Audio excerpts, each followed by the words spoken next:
The simple present tense, used for routines and common activities.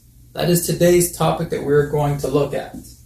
So let's take a look first at our identification. We need to remember two things. Our first person, I, and our second person, you. First person, I, second person, you. So, no S or ES on the verb. Never. Example verbs we have here. There are no S's and no ES's. The verb is simple. The simple present is simple. Play, play. Dance, dance. Move, move. And read, read. Let's take a look at the structure. The structure for the simple present is a very small sentence. The subject, the verb, and the complement. Always the subject is first. Here we have the first person, I. The second person, you.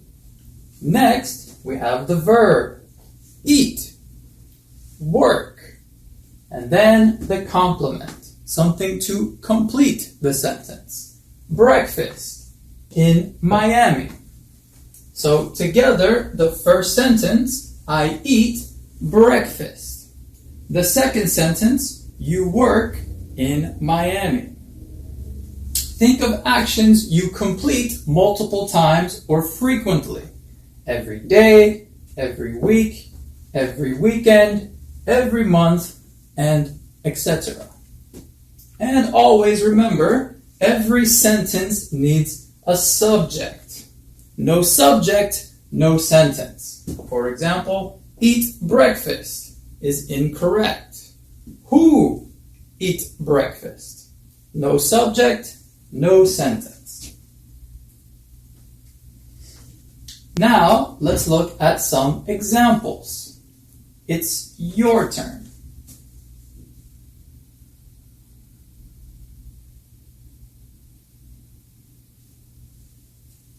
So for the first example, the answer should be play. The subject is I, the verb is a simple present tense. So I play soccer on the weekends. Number 2,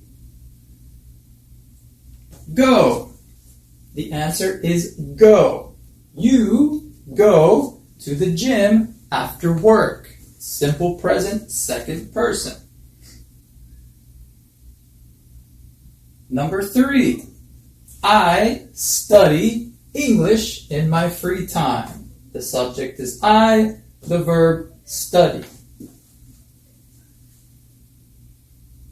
Number 4, you watch Netflix shows every night. You, second person, verb, simple present. And number 5, I drive to work every morning. Subject I, verb in the simple present. Are your answers the same? Great job. Now, let's look at the third person. The third person is he, she, and it. All third person verbs use S or ES. So example verbs, drink, work, wash, push. The third person, you need ES or S on the verb. So drink, drinks. For third person. Work, works for third person. Wash, washes for third person. And push, pushes for third person. Do not panic. This is easy too.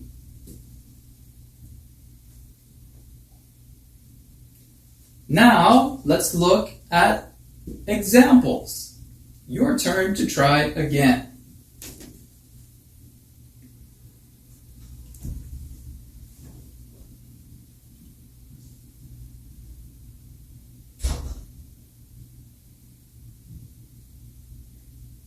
Example number 1.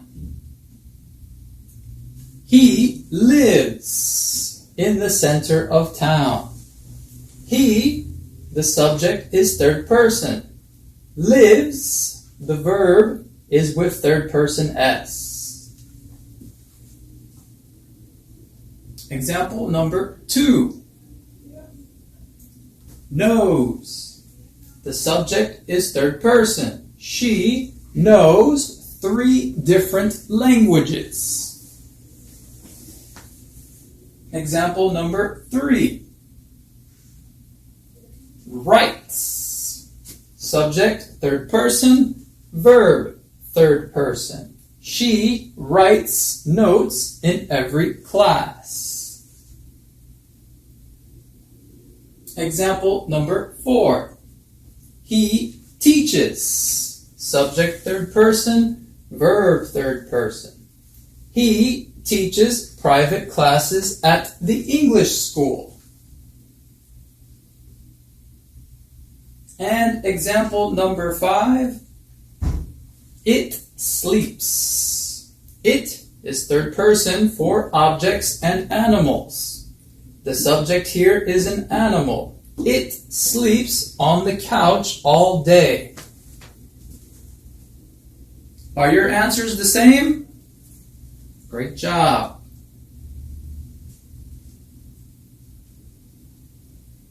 Continue your practice. Remember to think routines and common activities. Think everyday responsibilities. Think daily tasks. And think positive about your progress.